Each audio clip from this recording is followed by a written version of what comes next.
मित्रों, लगभग अब तक 56 दिन तक गायब रहने के बाद अचानक शाहजहां शेख की गिरफ्तारी हो गई।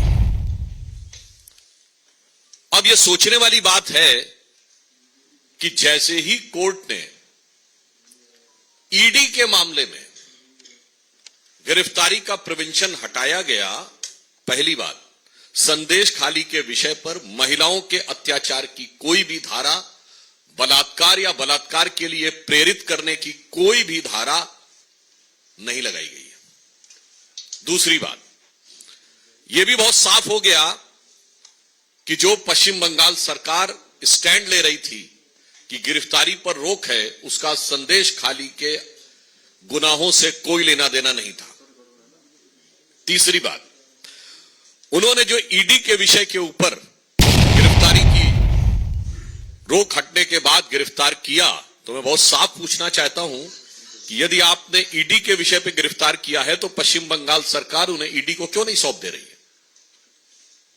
मतलब बहुत साफ है कि अभी तक इस बात को पूरे संदेह के साथ कहा जा सकता है, बल्कि पुख्ता संदेह के साथ कहा जा सकता है कि शाहजहां शेख महफूज ठिकाने पर ममता सरकार की दामने रहमत में कहीं पर महफूज था और अब उसे दोबारा हिफाजत देने के लिए, ताकि वह ईडी और सीबीआई के द्वारा गिरफ्तार न किया जा सके, वो पश्चिम बंगाल पुलिस की मेहमान नवाजी में चला गया है। यह मैं मेहमान नवाजी शब्द इसलिए प्रयोग कर रहा हूं, यदि आप लोगों ने तथाकथित गिरफ्तारी के समय उसकी भाव भंगिमा देखी हो, उसके चेहरे के भाव और बॉडी लैंग्वेज देखी हो, और पुलिस वालों की बॉडी लैंग्वेज देखी हो, क्या आपको लगता है कि जो कुछ बॉडी लैंग्वेज थी शाहजहां शेख की, वो किसी गुनहगार की थी या किसी अदाकार की लग रही थी? जिस स्टाइल से वो चल रहा है और जिस ढंग से पुलिस वाले उसके पीछे चल रहे हैं, तो ऐसा प्रतीत होता है कि जैसे पुराने जमाने में कहा जाता था ना कि बा अदब बा मुलायजा होशियार शाहजहां साहब जलवा अफरोज हो रहे हैं। कहीं से नहीं लग रहा था कि बेबसी जरा भी उसके चेहरे पे है, खौफ जरा भी उसके चेहरे पे है, गिरफ्तारी का कोई भाव उसके चेहरे पे है। ऐसा लग रहा था कि वो बाकायदा जलवा अफरोज हो रहे हैं। और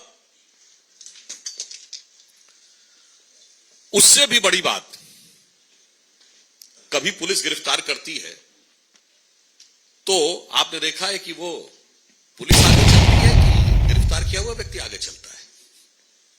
पुलिस आगे चलती है। यहां तो ऐसा लग रहा था पुलिस एस्कॉर्ट कर रही है, क्योंकि शाहजहां शेख जिस धमक के साथ आगे चल रहा था और पुलिस वाले जिस ढंग से कंधे झुकाए हुए पीछे चल रहे थे, यह मैं इसलिए कह रहा हूं, यह संदेश खाली का संदेश पूरे भारत के लिए और पूरे समाज के लिए बहुत साफ है। उससे बड़ी आपत्ति हमारा साफ साफ पूछना यह है कि जिसको ममता जी ने फ्लोर ऑफ द हाउस पे डिफेंड किया, वो अचानक पुलिस के द्वारा एक लीगल प्रोटेक्शन देने के लिए, यानी अभी तक उसे सेकुलर प्रोटेक्शन प्राप्त था, अब उसे लीगल प्रोटेक्शन प्राप्त हुआ है। हम बहुत स्पष्ट रूप से पूछना चाहते हैं कि तृणमूल कांग्रेस और इंडी गठबंधन दोनों जवाब दें कि शाहजहां शेख जो विक्ट्री साइन दिखा रहा था, इसका क्या मतलब है? किस बात की विक्ट्री? महिलाओं के ऊपर अत्याचार, दमन, उत्पीड़न, बलात्कार के द्वारा उनकी जमीनें कब्जे जाने को विजय बताना, यह वही बात है।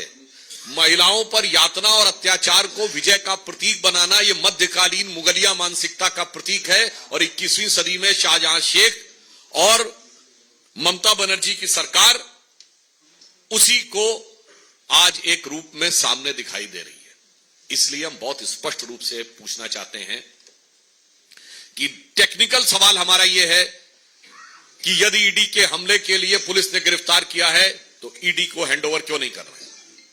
सेकंड सवाल हमारा टेक्निकल यह है कि महिलाओं पे उत्पीड़न और बलात्कार की धाराएं क्यों नहीं लगाई गई?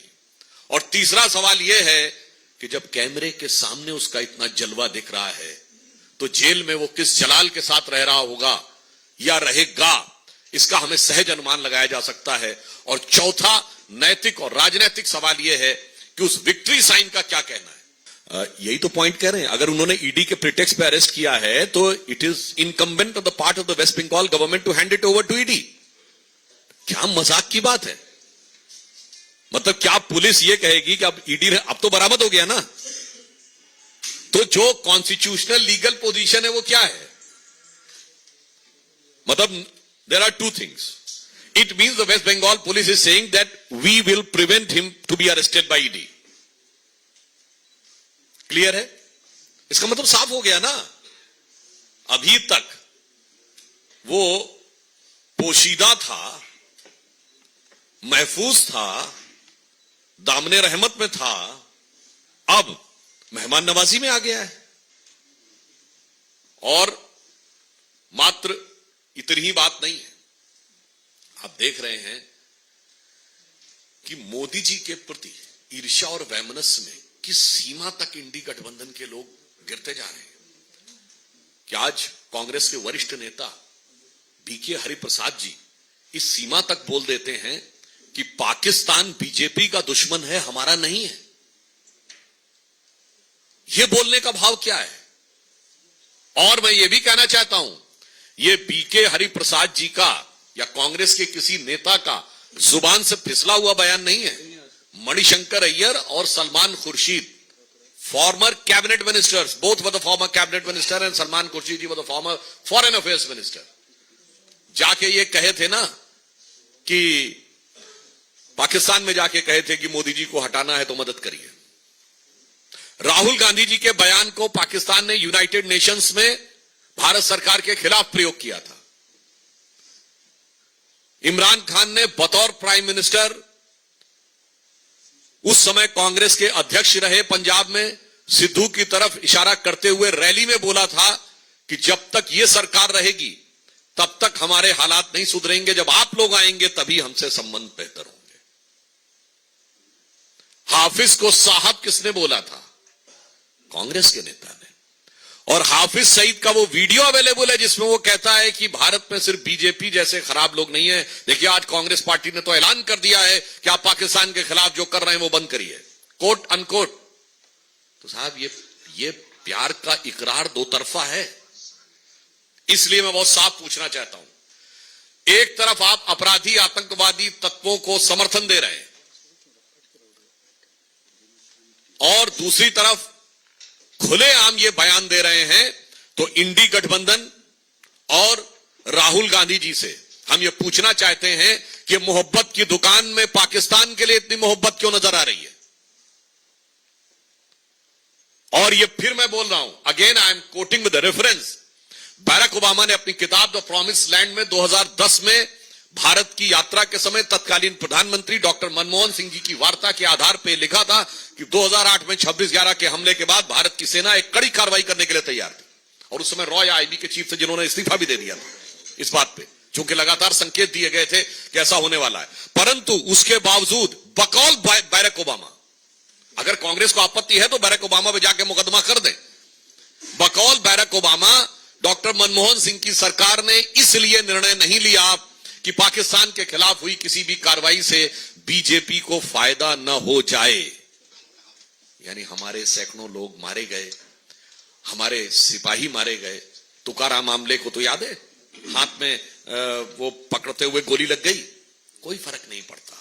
सियासत के तराजू पे तौलना है, चाहे पीड़ित महिलाओं का दर्द हो, आदिवासी महिलाओं का दर्द हो संदेश खाली में, दलित महिलाओं का दर्द हो, वो पहले तराजू पे, सियासत के तराजू पे तौला जाता है कि कौन सा वोट बैंक तगड़ा वाला है, फिर उसके आधार पे बोला जाता है। और फिर चाहे देश की सुरक्षा हो या देश का आत्मसम्मान हो, उसको भी उसी प्रकार से राजनीति के तराजू पे तौला जाता है। और आपने वो भी देखा होगा कि माननीय प्रधानमंत्री जी ने भी इसका उल्लेख किया है कि तमिलनाडु की सरकार ने चीन का मिसाइल, चीनी फ्लैग,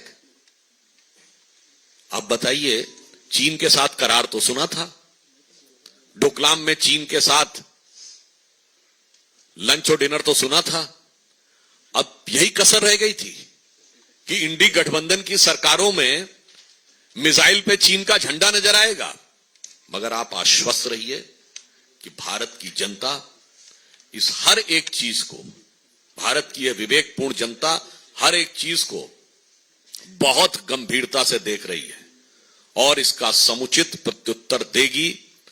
महिलाओं के उत्पीड़न का माकूल जवाब मिलेगा, पाकिस्तान से प्रेम का मुंहतोड़ जवाब मिलेगा और चीन के झंडे का बिल्कुल एप्रोप्रिएट रिप्लाई इस गठबंधन की सरकार को मिलेगा। और मैं याद दिलाना चाहता हूं, ये वही डीएमके की सरकार है जिसके de facto number 2 minister eradication of Sanatan Dharma यानी हिंदू धर्म के समूल नाश की कॉन्फ्रेंस करते हैं, बयान नहीं अभियान की बात करते हैं।